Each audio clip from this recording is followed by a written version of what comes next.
Hi நான் உங்கள்ட்ட என் தம்பி ஜெயலலிதா இருந்து ஒரு பாட்டு பாட போறான் பாடுறான்.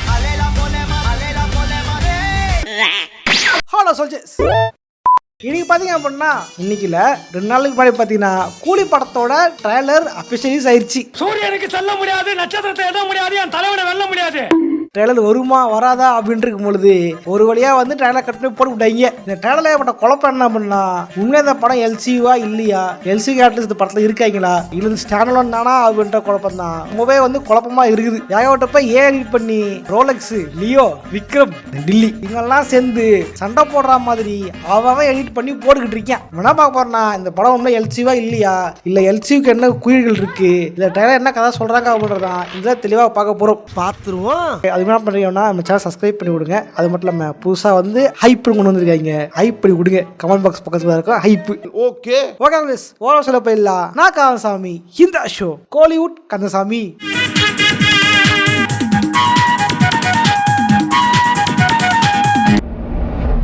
முதல்ல இந்த படத்துக்கு என்ன சொன்னாங்க, என்ன பேசிட்டாங்கன்னா, இந்த படம் ட்ரைலர்லாம் கிடையாது, பாட்டு கூட ரிலீஸ் பண்றீங்க, டேரக்டா ட்ரைலர் ட்ரீஸ் எதுவுமே இல்லாம இந்த படத்துல வந்து பாரு அப்படின்ற மாதிரி சொல்ற மாதிரி தான் ரூமர்ஸ் போயிட்டு இருந்துச்சு. இந்த படம் ட்ரைலரே இல்ல அப்படின்னா தான் போயிட்டு இருந்துச்சு. பட் வந்து இல்ல, ப்ரொடக்ஷன் சைட்ல தான் வந்து புஷ் பண்ணாங்க ட்ரைலர் வேணும்ட்டு, அதுக்கோசம் லோக்கி அந்த படத்தை ட்ரைலர் ரிலீஸ் பண்ணாரு அப்படின்னும் இன்னொரு கருத்து இருக்குது. உண்மைதான், படத்துக்கு ட்ரைலர் இருந்தா தான் அதை வச்சு படத்துக்கு ப்ரொமோஷன் பண்ண முடியும், விளம்பரம் பண்ண முடியும். ஆடி சன் பிக்சர்ஸ் வேற சண்டில போட்டு தேய்ச்சி வீட்டுல வெட்டியா உட்காரங்க கூட கையை பூச்சி இத்துட்டு போய் படம் பார்க்க வச்சிருவாங்க. ஸோ அதுக்காக தான் ட்ரைலர் ரிலீஸ் பண்ண நினைக்கிறேன். That is called marketing. இதுல பாத்தீங்க அப்படின்னா லோக்கி என்ன ரொம்பவே வந்து கண்ணும் கருத்துமா பார்த்து ட்ரெய்லர் கட் பண்ணிருக்காரு. ஏன்னா லியோ ட்ரெய்லர் பார்த்துருப்பீங்க, தலைவன் ஒரு ட்ரெய்லர்ல படத்தோட பாதியாவே சொல்லி வச்சிருப்பா. அப்படி நான் ஒன்னும் பிச்சை எடுக்க வரலமா, டிஃபன் சாப்பிட 10 பஸ்ஸுக்கு ஒரு 10 கொடுத்தா ஊருக்கு போய் ஜிபே பண்ணிடுறமா. பட் கூலி ட்ரெய்லர்ல தலைவன் வந்து கதைலாம் சொல்லாம டைலாக்ஸை மட்டும் காமிச்சு ஒவ்வொரு கேரக்டர் ரிவீல் பண்ணி அழகா வந்து தள்ளிட்டு போயிருக்கா. அப்படி குறிப்பா சொல்லலாம், ட்ரெய்லர்ல எதெல்லாம் வந்து லீக் ஆச்சோ அந்த லீக் ஆனது மட்டும் தான் ட்ரெய்லர் அதிகமா இருக்குது. குறிப்பா சொல்லலாம் அப்படின்னா நம்ம அமீர் கான் வந்து ரோலக்ஸ் மாதிரி கொண்டு வரலாம் பிளான் இருப்பாங்கன்னு நினைக்கிறேன். ஏன்னா அவங்க காட்டின போஸ்டரு, டீசரு, கிளிப்ஸ் எல்லாம் பார்க்கும் பொழுது ஒரு ரோலக்ஸ் மாதிரி கேமியோ சினிமா தான் அது இருக்குது. குறிப்பா சொல்லணும்னா குட்டை டவுசர் போட்டுக்கிட்டு உடம்புல டாட்டு ஓட்டிக்கிட்டு கெட்டப்ல வந்துருப்பா தெரியுமா, அந்த கெட்டப்பும் அந்த பேக் சட்டப்பும் தான் டீசர்ல காமிச்சிருக்காங்க. மேபி வந்து கொஞ்சம் தான் கேமியோ மாதிரி கொஞ்சம் சின்ன இருந்திருக்கும்னு நினைக்கிறேன். அவன் தேவையில்லாம இன்டர்வியூல போயிட்டு நான் குயில இருக்கேன்னு சொல்லிட்டு ரிவீல் பண்ணனால எடுத்து உள்ள வச்சாங்க போல. இதே மாதிரி தான் நாகார்ஜுனா அவருடைய போர்ஷனும், நாகார்ஜுனாவோட சீன் பாத்தீங்க அப்படின்னா அந்த கையை சுத்தி வீசிட்டு இருக்க மாதிரி ஒரு ஷாட் ஒன்று இருந்திருக்கும். இது ஆல்ரெடி படத்தோட படப்பிடிப்பு தளத்திலேயே லீக் ஆன ஒரு ஃபுட்டேஜ், அது போட்டாங்க. நீ வச்சுக்க ரிட்டு இந்தாங்க. இதே பார்த்தீங்கன்னா படத்துல இந்த ட்ரெய்லர்ல இருந்து தெரிய வருது என்ன அப்படின்னா, நம்ம சூப்பர் ஸ்டார் வந்து முன்னொரு காலத்துல கூலியா இருந்திருக்காரு. அப்பாவோட ஃப்ரெண்டு தான் சத்யராஜ். இப்ப சத்யராஜ் வந்து ஆபத்துல மாட்டியிருக்காரு. அவருடைய பொண்ணு தான் வந்து நம்ம ஸ்ருதிஹாசன். லோக்கி அண்ணா, எப்படி நீ வந்து ஆண்டவருக்கு குறிடு வச்சிருக்க பத்தியா, உனக்கு வந்து அப்பாவா இருக்கலாம் ஆனா எனக்கு நண்பன் அப்படின்ட்டு ரியல் லைஃப் குறிடு வச்சிருக்க பத்தியா, இங்க கூட நீ வந்து ஆண்டவர் கடைன்னு காட்டலாம்னு முடிவு பண்ணிருக்க. கண்டு விட்டாளையா, சூச்சமத்தை கண்டு விட்டாளே. ஆக்சுவலி நான் ஒரு ரீல்ஸ் பார்த்தேன். அதில் என்னன்னா, இந்த ட்ரெய்லர் வரதுக்கு முன்னாடி ஸ்ருதிஹாசன் ஆன் போர்டு அப்படின்னு போடுவாங்கல்ல, அது மாதிரி போட்ட பிறகு சின்ன வயசு ரஜினிக்கு வந்து ஸ்ருதிஹாசன் தான் ஜோடி, கமலஹாசன் பொண்ணு ரஜினிகாந்தோட ஜோடின்ட்டு ஒரு ஷார்ட்ஸ் பார்த்தேன். ரொம்ப நாளா உறுத்திட்டே இருந்துச்சு. இந்த ட்ரெய்லர் பார்த்த பிறகுதான் அது ரிலீவே ஆச்சு. அடா பாகலடே, என்னடா வாய் இருக்கட்டு இசலடா விட்டுவீங்க. ஃப்ரெண்டோட பொண்ணு இப்பறா இவருக்கு பொண்ணுதாடா, இப்பறா ஜோடியா போட முடியும். வாய் மட்டும் இல்லனா நாய் தூக்கிட்டு போய்டும். நல்லா மாஸ் மீனா மறந்துட்டீங்களா? ஸ்ருதிஹாசன் பார்த்தீங்க அப்படின்னா சத்யராஜோட பொண்ணுன்னு நினைக்கிறேன். ஐ திங்க் சத்யராஜ் அடிபட்டிருக்கு, ஏதோ ஆயிடுச்சு நினைக்கிறேன். சத்யராஜ ஸ்ட்ரக்சர்ல வச்சு இழுத்துட்டு போற மாதிரி ஒரு ஷார்ட் ஒன்று இருந்திருக்கும் அந்த படத்துல. மேபி சத்யராஜாவும் இருக்கலாம், இல்லாமல் இருக்கலாம். இதே மாதிரி சத்யராஜ் வந்து ஏதோ ஒன்றை வந்து ஏதோ கன்சோல்ல ஆப்ரேட் பண்ற மாதிரி சில ஷார்ட்ஸ் இருக்கு. எது தெரிஞ்சு இது என்னவா இருக்கும் அப்படின்னா, மேபி எலக்ட்ரிக் சேரா இருக்கலாம். சில பேர் சொல்றாங்க வந்து பவருங்க, இது வந்து டைம் டிராவல் பண்ற பவர் அப்படின்றாங்க. மேபி எலக்ட்ரிக் சேரா கூட இருக்கலாம். ஏன்னா ஒரு ஷாட்ல வந்து ஒரு சேர் காமிச்சிருப்பாங்க, அது வந்து கரண்ட் வைஸ் மாதிரிலாம் காமிச்சிருப்பாங்க. மேபி எலக்ட்ரிக் சேர் வச்சு இவங்களுக்கு பிடிக்காத ஆளெல்லாம் வந்து காலி பண்றாங்க, அதை வச்சு ஊழல் பண்றாங்க அப்படின்னு இருந்தாலும் இருக்கலாம். அதை இவர் கண்டுபிடிக்க போய் அதை இவனுக்கு பிடிச்சதுனால எனக்கு தெரிஞ்ச ஒருத்தன் இருக்கான், அவன் தான் வந்து ரஜினி அப்படின்னு கூட சத்யராஜ் டயலாக் பேசியிருக்கலாம். சத்யராஜை காப்பாற்றுறதுக்கோசரம் நம்ம சூப்பர் ஸ்டார் வந்து களத்துல இறங்கும் போதுதான் இது சாதாரண இது இல்லை, ஏகப்பட்ட பேக்ரவுண்ட் இருக்கு அப்படின்ட்டு தலைவன் வந்து மேன்ஷன் வச்சு ஆளுங்க சந்தோஷமா அந்த ஆளு கூலிக மாதிரி வந்து வேஷம் போட்டுக்கிட்டு உள்ள வந்து உழவு பார்த்து என்ன எது கண்டுபிடிக்கிறாரு அப்படின்னு கூட படம் போகலாம். உதான் சொன்னா இந்த படத்துல இவர் வந்து வெறும் கூலி மாதிரிலாம் தெரியல. ஏன்னா இந்த படத்துல பேர் தேவா அப்படின்னு சொல்லியிருக்காங்க. தளபதி படத்தோட ரெஃபரன்ஸ் செது மாஸ்டரா அந்த தளபதி படம்யா. நீர் மங்கினி அமைச்சர் என்பதை மணிக்கு ஒரு முறை காட்டிக்கொண்டே இருக்கின்றாய்.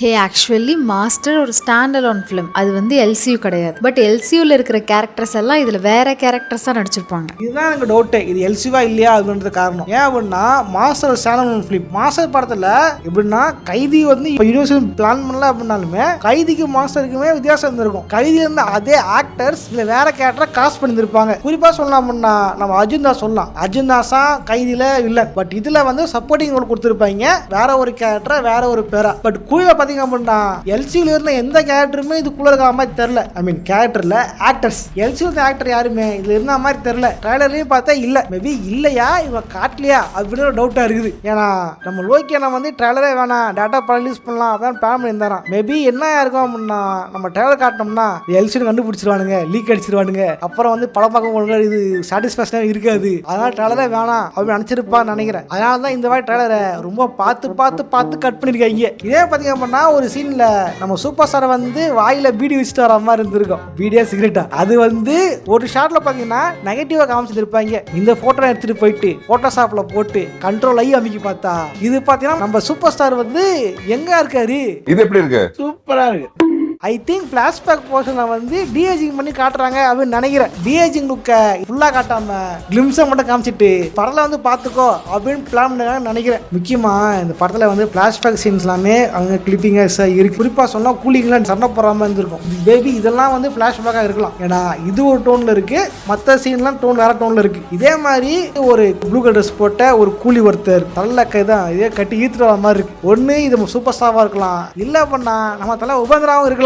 ஏன் சொல்றேன் அப்படின்னா உபேந்திரா வந்து எம்ஹெச்டி போர்டு போட்ட வண்டி மேல வந்து கால் வைக்கிற மாதிரி ஒரு ஷாட் இருந்திருக்கும். நம்ம தலைவர் உபேந்திராவோட ஷாட். ஒருவேளை மும்பையில வந்து ஒரு கூலியா இருந்திருப்பாரு நினைக்கிறேன். பிளாஷ்பேக்ல அங்க வந்து ஒரு சூப்பர் ஸ்டார் கூலியா இருந்திருப்பாரு நினைக்கிறேன். ஸோ அதை ரீகால் பண்றதுக்காக சீன் வச்சிருந்திருக்கலாம். அதுல வந்து உபேந்திரா வரலாம். அவர் கையில கொக்கி இருந்திருக்கும் பாத்தீங்களா, இந்த கொக்கி வச்சு தான் வந்து அட்டாக் பண்ற மாதிரிலாம் காமிச்சிருப்பாங்க. ஆக்சுவலி ஃபர்ஸ்ட் லுக்லயே தான் கொக்கி வச்சிருப்பாரு. மேபி வந்து கொக்கியில ஆரம்பிச்ச போர்ஷன் கொக்கிலே புடிச்சிட்டு போற மாதிரி பிளாஷ்பேக் காலியா இல்ல. வாயெல்லாம் சுத்தமா தாண்டா இருக்கு. ஆனால் இந்த படத்தில் படங்கள்ல வந்து வாட்ச் அப்படின்றது ஒரு முக்கியமாக வச்சிருக்காங்க. இதுதான் என்னன்னு புரியல. சில பேர் வந்து சூப்பர் நேச்சர் சொல்றாங்க, வாட்ச் மூலியமா உங்களுக்கு பவர் கிடைச்சி இது வந்து வேற டைமென்ஷன் போறாங்க, கள்ள கடத்தல் பண்றாங்க அப்படின்ற மாதிரிலாம் சில பேர் தேடி சொல்லியிருந்தாங்க. பார்க்கும்போது இதான் மீம்ல போட்டுருந்தாங்க தெரியா. ஆனால் பார்க்க சிரிப்பா இருந்துச்சு. அந்த வாட்ச் மட்டும் என்னன்றது படம் தான் தெரியும். மேபி இந்த கேங் வந்து ஒரு கோல்டு ஸ்மக்லிங் பண்ற ஆளா கூட இருக்கலாம். ஒரே ரோலக்ஸ் படம் வரப்போகுது இல்லையா, அப்போ ரோலக்ஸுக்கு ஒரு மிகப்பெரிய தலைவலியா இருக்கிறது இந்த கோல்டு கேங்கா இருந்திருக்கலாம். கோல்டு கேங்கும் இந்த கஞ்சா கேங்கும் எதிரியா கூட இருக்கலாம். ஆமா, ரோலக்ஸுக்கு படம் இருக்கணும், ரோலக்ஸ் நைட்டுக்கு ஆயிட்டு அதுக்கு வந்து வில்லனா கொடுக்கணும்னா ஒரு எக்ஸ்ட்ரா ஒரு பேர்ல தான் கொடுக்க முடியும். மேபி அது கூட தலைவன் லீடு கொடுத்து கொண்டு போற வாய்ப்பு இருக்கு. ஆமா, இதே மாதிரி பார்த்தீங்கன்னா ஒரு சீன்ல அவர் வந்து உங்க ஃப்ரெண்டு மட்டும்தான், ஆனால் அவர் எனக்கு அப்பா அப்படின்னு சொல்ற சீன் இருக்கும். அதில் பார்த்தீங்கன்னா சுதிகாசன் வேற ட்ரெஸ் போட்டிருப்பாங்க. அதில் வந்து நம்ம சூப்பர் ஸ்டார் வந்து கண்ணீர்மலுக்கு ஒரு கவலையா இருந்திருப்பாரு. பட் அடுத்த ஷாட்ல பார்த்தீங்க அப்படின்னா சுதிகாசன் வேற ட்ரெஸ்ல இருப்பாங்க. அப்போ ரஜினி வந்து ரொம்ப ஒரு கெத்தா பிரிஸ்கா இருந்திருப்பாரு. மேபி ஏதோ ஒரு விஷயத்த செஞ்சு முடிச்சுட்டு ஓகேடா கடலை இறங்கிட்டான் பாக்குறியா அப்படின்னு கெத்து காமிச்சிட்டு அப்போ சொல்லியிருந்திருக்கலாம், அவன் மேலே அக்கறை இல்லாமலாம் இல்லை, அவனுக்கு கூட அப்பா மட்டும்தான், ஆனால் எனக்கு உனக்கு மேலே அவன் எனக்கு ஃப்ரெண்டு அப்படின்னு கூட சொல்ல வாய்ப்பு இருக்கு. குறிப்பா சொல்லலாம் ஃபைட் சீன்ல எல்லாருமே நம்ம சூப்பர் ஸ்டார் அட்டாக் பண்ணா வந்திருக்காங்க அப்படின்னு நினைச்சிட்டு இருப்போம். பட் ஒரு ஃபிலிம்ல பாத்தீங்க அப்படின்னா சுதிகாசனை குத்த வராம ஒரு ஷாட் ஒன்று இருந்திருக்கும். ஒருவேளை சத்யராஜ் கதையை முடிச்சிட்டோ கடத்தி வச்சுட்டோ அவர் பொண்ணை கொள்றது கூட வில்லன்ஸ் வந்திருக்கலாம். ஸோ அங்க வந்து சூப்பர் ஸ்டார் வந்து சுதிகாசனை காப்பாத்துறாரு, அங்க ஒரு ஃபைட்டிங் கூட வச்சுக்க வாய்ப்பு இருக்கு. அதுக்கப்புறம் அதை முடிச்சுட்டு அப்புறம் சிட்டுக்கு டான்ஸ் ஆகுதுன்னு நினைக்கிறேன். நான் சிட்டுக்கு பேக்ரவுண்டும் இந்த தேவா மேஷன் பேக்ரவுண்டு சுதிகாசன் பேக்ரவுண்ட்லாம் கேட்ட சிமிலரா இருக்குது. இதே மாதிரி ஒரு ஷாட்ல வந்து ஒரு கண்டெய்னர் ஓபன் பண்ற மாதிரி ஒரு ஷாட் இருந்திருக்கும். உள்ள இருக்க லைட் இது பண்ற மாதிரி வச்சிருப்பாங்க. அப்ப கரெக்டா இந்த கீழே பாத்தீங்க அப்படின்னா ஏதோ ஒரு கவர் பார்க்குற மாதிரி இருந்திருக்கும். ஒருவேளை இது கோல்டு அந்த மாதிரி ஒன்று இருந்திருக்கலாம், இல்ல ஏதாவது ஒரு மிஷின் அப்படி இருந்திருக்கலாம், இல்ல சத்யராஜ் காலி பண்ணி கூட பாலை கட்டி வச்சிருக்கலாம். ஐயோ அரை சொல்றானே. ஏன் சொல்றேன் அப்படின்னா ட்ரெய்லர்ல நிறைய இடங்கள்ல வந்து ஏகப்பட்ட டெட் பாடியில வந்து இப்ப காமிச்சிருப்பாங்க, டெட் பாடி சிம்பிள் வச்சு காமிச்சிருப்பாங்க. குறிப்பா சொல்லலாம் நம்ம அமீர் கானோட சீன்லாம் பாத்தீங்கன்னா ஹெலிகாப்டர் இறங்குற மாதிரி ஒரு ஷாட் ஒன்று வந்திருக்கும். அங்க கீழே பாத்தீங்க அப்படின்னா பாதையாளர்களுக்கு பக்கத்துல ஏகப்பட்ட சவப்பட்டி இருக்கிறதுக்கு பார்த்துருக்க முடியும். இதே மாதிரி படம் பேர் போடும்போது சமாதியத்தை தான் வந்து பேர் போட ஸ்டார்ட் பண்ணுவாங்க. இதே மாதிரி இன்னொரு ஷாட்டில் பார்த்தீங்க அப்படின்னா ஏதோ ஒரு இடத்துல ஒயர்லாம் வச்சு நீச்சல் தண்ணிலாம் ஒரு எடுத்துட்டு பழத்தில் வந்து ஒயர்லாம் வச்சுக்கிற மாதிரி இருக்கும். கரண்ட் போட அது வந்து டிரான்ஸ்ஃபார்மர் வெடிக்கிற மாதிரிலாம் காமிச்சிருப்பாங்க. மேபி ஏதோ ஒரு விஷயம் வந்து இந்த படத்துக்குள்ள இருக்கு. அது லோக்கியை வந்து மறைச்சு வச்சிருக்காரு. ஓகே சோல்ஜர்ஸ், இதான் இந்த படத்தை நான் ட்ரைலர்ல பார்த்த என்னுடைய தேரி. ஓகேவா, உங்களுக்கு ஏதாவது தெரிஞ்சதுன்னா கமெண்ட் பண்ணுங்க. படம் மேபி எல்சிவா இருக்கலாம், இல்லாமையும் போகலாம். ஏன்னா லோக்கியனை வந்து லியோ படத்தை கூட எல்சிலும் நான் சொல்ல மாட்டேங்க, எல்சிலாம் இல்லைங்க அப்படின்னா மொழிப்பிக்கிட்டு இருந்தா. அப்படி கடைசியில் படத்துல எல்சிவா தான் இருந்துச்சு. இதனால கூட இந்த படம் வந்து எல்சியாவும் இருக்கலாம், வாய்ப்பு இருக்கு. இல்ல ஏதாவது குருடா கூட இருக்கலாம். அமெரிக்கான வந்து கூட்டு வந்தது மெயின் வில்லன்லாம் இருக்க வாய்ப்பே இல்லை. ஒருவேளை இருக்கிற நாகார்ஜுனா மெயின் வில்லன், இவரை விட பெரிய வில்லன் வந்து அவரு தான் அப்படின்னு காட்டி ரோலக்ஸ் மாதிரி முடியறதுக்கு கூட சான்ஸ் இருக்கு படம் முடியறதுக்கு. ஒருவேளை இது எல்சிவா இல்லை அப்படின்னாலும் இந்த படம் இதோட முடிஞ்சிடாது. இதுக்கு பார்ட் 2 லீடு கட்டு கண்டிப்பா முடிப்பாங்க. வாஸ் இதெல்லாம் ஒரு தேரியா? இப்ப வர படத்துல எந்த படத்துல லீடு விட முடிச்சிருக்காங்க? எல்லா படத்தையும் லீடு விட்டுருக்காங்க வாஸ். அது கரெக்டுதான். படம் ஒன்னா பார்ட் எடுப்போம், இருக்குல்ல அப்படியே விட்டுருவோம் அப்படின்னு பிளான் போட்டுருப்பாங்க. ஒருவேளை இது வந்து எல்சியில் வருமா வராதா, இது வந்து லியோ வருவாரா, கடைசியில் வந்து படம் முடியும் போது தேவா நான் தான் உன் ஃப்ரெண்டு உலகநாயகன் பேசுகிறேன் அப்படியே போடைய பொண்ணுக்கிட்ட கொடு அப்படின்ட்டு நம்ம உலகநாயகன் கால் பண்ணாலும் கால் பண்ணுவார். பாஸ் இது கமல் வயசே இல்லை, எயிட்டர் கமல் வயசுலாம் இல்லை. கமல் வந்து என் வயசு பசங்க எப்படி இருக்குமோ அதான் பேசி காமிச்சேன். அப்படியா? காமெடி அப்படி போடுங்க காமெடி. ஓகே guys, சும்மா பார்த்தீங்க லைக் பண்ணி சப்ஸ்கிரைப் பண்ணிட்டு போங்க. அப்புறம் வந்து இதே மாதிரி வீடியோ போடுறதுக்காக கமெண்ட் பண்ணுங்க. இதுக்கப்புறம் கூலி ஃபீவர் ஆரம்பிச்சிருச்சு, இனிமேல் கூலி பண்ணி வீடியோ போடலாம். அது என்ன டாப் வீடியோ போடலான்றத கமெண்ட் பண்ணுங்க, நானும் போட ட்ரை பண்றேன். அப்புறம் சும்மா பார்த்தீங்க ஹைப் பண்ணிட்டு போங்க. ஓகே இதே மாதிரியான இன்னொரு சோரஸை சந்திக்கிறேன். போடுறேன். பாய்.